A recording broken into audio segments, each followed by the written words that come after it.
Good morning, dear students. I am Kuldeep Kaur from Government Middle School, Pambariya, District Fatehgarh Sahib. Today we will read the poem The Earth Needs You. The title says that the earth needs you, मतलब ਧਰਤੀ ਨੂੰ ਤੁਹਾਡੀ ਜ਼ਰੂਰਤ ਹੈ। ਆਪਾਂ ਇਸ poem ਦੇ ਵਿੱਚ ਦੇਖਾਂਗੇ ਕਿ ਧਰਤੀ ਨੂੰ ਸਾਡੀ ਜ਼ਰੂਰਤ ਕਿਵੇਂ ਆ, but before that let's discuss some of the difficult words. First is single use, मतलब एक बारी वरतों विच आउण वाला।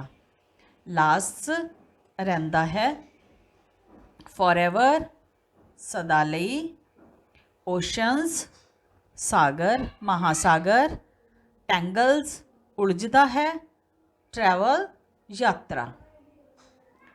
These were some difficult words. Let's read the poem. The earth needs you to change your ways month by month and day by day.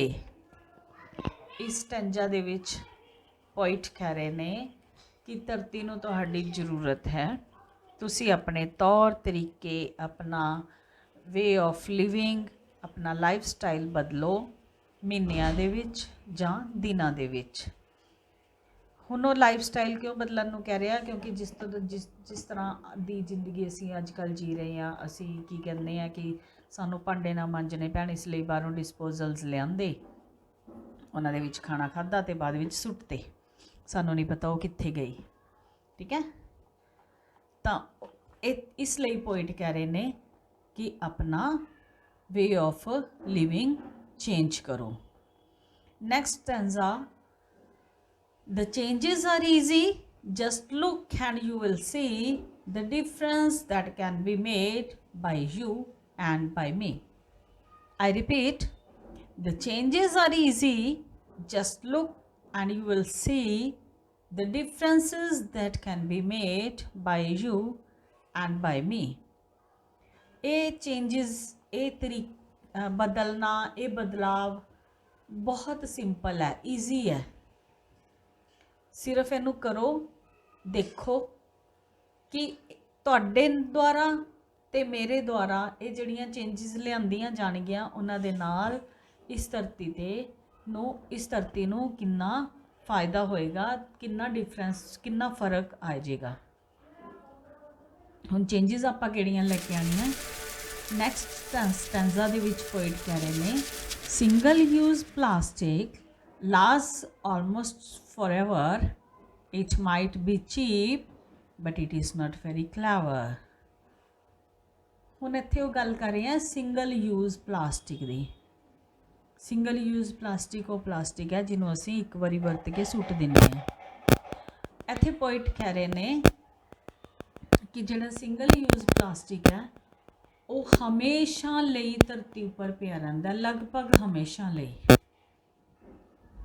ठीक है, वो बहुत सस्ता है पर वो बहुत स्मार्ट नहीं है, बहुत क्लेवर नहीं है। ਹੁਣ क्लेवर क्यों नहीं है? क्योंकि अपने आप ਨੂੰ डिस्पोज नहीं करता, वो धरती के उपर पिया रहता है और धरती ਨੂੰ नुकसान पहुँचाता है इन वन और द अदर वे। ਹੁਣ ਆਪਾਂ ਨੈਕਸਟ ਸਟੈਂਜ਼ਾ ਦੇ ਵਿੱਚ ਦੇਖਦੇ ਹਾਂ ਕਿ ਕਿਸ ਤਰ੍ਹਾਂ ਨੁਕਸਾਨ ਪਹੁੰਚਦਾ ਹੈ।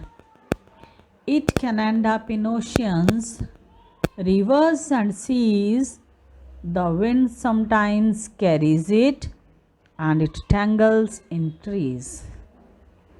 ਇਹ ਹੋ ਸਕਦਾ ਹੈ, ਕੈਨ ਹੋ ਸਕਦਾ ਹੈ ਕਿ ਉਹ ਮਹਾਸਾਗਰਾਂ ਦੇ ਵਿੱਚ, ਦਰਿਆਵਾਂ ਦੇ ਵਿੱਚ ਅਤੇ ਸਮੁੰਦਰਾਂ ਦੇ ਵਿੱਚ ਚਲਾ ਜਾਵੇ। ਇਹ ਵੀ ਹੋ ਸਕਦਾ ਹੈ ਕਿ ਹਵਾ ਇਹਨਾਂ ਨੂੰ ਲੈ ਜਾਵੇ ਔਰ ਇਹ ਕਿਸੇ ਦਰਖਤ ਦੇ ਵਿੱਚ ਉਲਝ ਜਾਣ, ਦਰਖਤ ਦੀਆਂ ਟਾਹਣੀਆਂ ਦੇ ਵਿੱਚ, ਪੱਤਿਆਂ ਦੇ ਵਿੱਚ ਉਲਝ ਜਾਣ, ਜਿਸ ਦੇ ਨਾਲ ਜਾਨਵਰਾਂ ਨੂੰ, ਪੰਛੀਆਂ ਨੂੰ ਨੁਕਸਾਨ ਹੋ ਸਕਦਾ। ਔਰ ਅਗਰ ਇਹ ਓਸ਼ੀਅਨਸ ਦੇ ਵਿੱਚ, ਰਿਵਰਸ ਦੇ ਵਿੱਚ ਐਂਡ ਸੀਜ਼ ਦੇ ਵਿੱਚ ਪਿਆ ਰਹਿੰਦਾ ਤਾਂ ਇਹ ਉੱਥੇ ਦੇ ਜਾਨਵਰਾਂ ਨੂੰ ਨੁਕਸਾਨ ਪਹੁੰਚਾ ਸਕਦਾ ਹੈ। ਉਹਨਾਂ ਲਈ ਆਕਸੀਜਨ ਸਪਲਾਈ ਘੱਟ ਸਕਦੀ ਹੈ। ਠੀਕ ਹੈ, ਇਸ ਤਰ੍ਹਾਂ ਦੀਆਂ ਮਤਲਬ ਬਹੁਤ ਸਾਰੇ ਜਾਨਵਰਾਂ ਦੇ ਮਰਨ ਦਾ ਕਾਰਨ ਬਣ ਸਕਦਾ ਹੈ। Next stanza, when people drop it on the ground, This is not where it stays, it travels around. ਜਦੋਂ ਲੋਕ ਇਹਨੂੰ ਧਰਤੀ ਤੇ ਸੁੱਟਦੇ ਨੇ, ਜਿੱਥੇ ਲੋਕ ਇਹਨੂੰ ਧਰਤੀ ਤੇ ਸੁੱਟਦੇ ਨੇ, ਜਦੋਂ ਇਹਨੂੰ ਸੁੱਟਦੇ ਨੇ, ਹਮੇਸ਼ਾ ਇਹ ਉੱਥੇ ਨਹੀਂ ਰਹਿੰਦਾ, ਇਹ ਯਾਤਰਾ ਕਰਦਾ ਏ। ਹੁਣ ਯਾਤਰਾ ਕਿਤੇ ਇਹਦੇ ਪੈਰ ਲੱਗੇ ਹੁੰਦੇ ਆ? ਨੋ, ਇਹ ਪਾਣੀ ਦੇ ਨਾਲ ਰੁੜ ਕੇ ਓਸ਼ੀਅਨਸ, ਰਿਵਰਸ ਐਂਡ ਸੀਜ਼ ਦੇ ਵਿੱਚ ਚਲਾ ਜਾਂਦਾ ਹੈ, ਜਾਂ ਫਿਰ ਵਿੰਡ ਨਾਲ ਇਹ ਟਰੀਜ਼ ਦੇ ਵਿੱਚ ਟੈਂਗਲ ਕਰਦਾ ਹੈ, ਟਰੀਜ਼ ਦੇ ਵਿੱਚ ਉਲਝ ਜਾਂਦਾ ਹੈ। ਠੀਕ ਹੈ, that's why the poet says that it travels around, ਕਿ ਇਹ ਯਾਤਰਾ ਕਰਦਾ ਹੈ ਇੱਧਰ ਉੱਧਰ। ਪਲਾਸਟਿਕ ਬਿਕੋਜ਼ ਹਲਕਾ ਹੁੰਦਾ, ਇਸ ਲਈ ਉਹਨੂੰ ਹਵਾ ਵੀ ਉਡਾ ਕੇ ਲੈ ਜਾਂਦੀ ਹੈ ਔਰ ਪਾਣੀ ਵੀ ਉਹਨੂੰ ਰੋੜ ਕੇ ਲੈ ਜਾਂਦਾ, ਇਸ ਤਰ੍ਹਾਂ ਉਹ ਯਾਤਰਾ ਕਰਦਾ ਹੈ। ਨੈਕਸਟ ਲਾਸਟ ਸਟੈਂਜ਼ਾ ਦੇ ਵਿੱਚ ਪੋਇਟ ਕਹਿ ਰਹੇ ਨੇ, ਜਿੱਥੇ ਉਹਨਾਂ ਨੇ ਪਹਿਲੇ ਗੱਲ ਕੀਤੀ ਸੀ ਨਾ, ਦ ਅਰਥ ਨੀਡਸ ਯੂ, ਧਰਤੀ ਨੂੰ ਤੁਹਾਡੀ ਜ਼ਰੂਰਤ ਹੈ। ਹੁਣ ਆਪਾਂ ਉਹ ਕੀ ਕਰਨਾ ਹੈ, ਆਪਣੇ ਲਈ ਕੀ ਹੈ? If people use less, the better place the world would be, the future is in your hands, cut down and you will see। ਜੇ ਲੋਕ ਇਹਨੂੰ ਘੱਟ ਵਰਤਦੇ ਨੇ, ਕਿਨੂੰ? ਸਿੰਗਲ ਯੂਜ਼ ਪਲਾਸਟਿਕ ਨੂੰ। ਜੇ ਲੋਕ ਘੱਟ ਵਰਤਦੇ ਨੇ ਤਾਂ ਵਰਲਡ ਇੱਕ ਬੈਟਰ ਪਲੇਸ ਬਣ ਸਕਦਾ ਰਹਿਣ ਲਈ। ਭਵਿੱਖ ਤੁਹਾਡੇ ਹੱਥ ਵਿੱਚ ਹੈ, ਤੁਸੀਂ ਇਹਦੀ ਵਰਤੋਂ ਘਟਾਓ ਔਰ ਤੁਸੀਂ ਦੇਖੋਗੇ ਕਿ ਕੁਝ ਡਿਫਰੈਂਸ ਆਉਂਦਾ ਹੈ, ਔਰ ਉਹ ਡਿਫਰੈਂਸ ਕਿਹਦੀ ਫੇਵਰ ਵਿੱਚ ਹੋਏਗਾ? ਦ ਅਰਥ, ਦ ਗ੍ਰੇਟ ਅਰਥ, that would be a better place। ਸੋ ਇਸ ਪੋਇਮ ਦੇ ਵਿੱਚ ਪੋਇਟ ਨੇ ਕਿਹਾ ਕਿ ਆਪਾਂ ਧਰਤੀ ਨੂੰ ਆਪਣੀ ਜ਼ਰੂਰਤ ਹੈ ਤਾਂ ਕਿ ਆਪਾਂ ਆਪਣੇ ਤਰੀਕੇ ਬਦਲ ਲਈਏ, ਜਿਹੜੇ ਕਿ ਇਹ ਚੇਂਜਿਸ ਲਿਆਉਣੀਆਂ ਬਹੁਤ ਈਜ਼ੀ ਨੇ, ਲੇਕਿਨ ਇਹਨਾਂ ਦੇ ਨਾਲ ਧਰਤੀ ਨੂੰ ਫਰਕ ਪੈਂਦਾ, ਬਹੁਤ ਫਰਕ ਪੈਂਦਾ ਹੈ। ਸਿੰਗਲ ਯੂਜ਼ ਪਲਾਸਟਿਕ ਦੀ ਵਰਤੋਂ ਨੂੰ ਆਪਾਂ ਜੇ ਘਟਾ ਦਈਏ ਤਾਂ ਧਰਤੀ ਦੇ ਉੱਪਰੋਂ ਬਹੁਤ ਸਾਰਾ ਕੂੜਾ ਖਤਮ ਹੋ ਸਕਦਾ ਹੈ, ਜਿਹੜਾ ਕਿ ਜਿਸ ਦਾ ਕਿ ਲਾਸਟ ਡੈਸਟੀਨੇਸ਼ਨ ਓਸ਼ੀਅਨਸ ਬਣਦਾ, ਰਿਵਰਸ ਬਣਦਾ, ਸੀਜ਼ ਬਣਦਾ, ਜਾਂ ਫਿਰ ਉਹ ਦਰਖਤਾਂ ਦੇ ਵਿੱਚ ਉਲਝਦੇ ਨੇ। ਕਿਉਂਕਿ ਇਹ ਕੂੜਾ ਕਰਕਟ ਹੈ ਜਿਹੜਾ, ਜਿੱਥੇ ਆਪਾਂ ਇਹਨੂੰ ਸੁੱਟਦੇ ਹਾਂ ਇਹ ਉੱਥੇ ਨਹੀਂ ਪਿਆ ਰਹਿੰਦਾ, ਬਲਕਿ ਇਹ ਇੱਧਰ ਉੱਧਰ ਹਵਾ ਨਾਲ, ਪਾਣੀ ਨਾਲ ਯਾਤਰਾ ਕਰਦਾ ਹੈ। ਜੇ ਆਪਾਂ ਇਹਦੀ ਵਰਤੋਂ ਨੂੰ ਘਟਾ ਦਿੰਦੇ ਹਾਂ ਤਾਂ ਧਰਤੀ ਇੱਕ ਬਹੁਤ ਸੁੰਦਰ ਜਗ੍ਹਾ ਬਣ ਜੂਗੀ। ਉਸ ਧਰਤੀ ਦਾ ਫਿਊਚਰ ਪੋਇਟ ਕਹਿ ਰਹੇ ਨੇ ਕਿ ਤੁਹਾਡੇ ਹੱਥਾਂ ਵਿੱਚ ਹੈ, ਤੁਸੀਂ ਇਹਦੀ ਵਰਤੋਂ ਨੂੰ ਘਟਾਓ ਔਰ ਦੇਖੋ ਕਿ ਧਰਤੀ ਕਿੰਨੀ ਖੂਬਸੂਰਤ ਬਣ ਜਾਂਦੀ ਹੈ।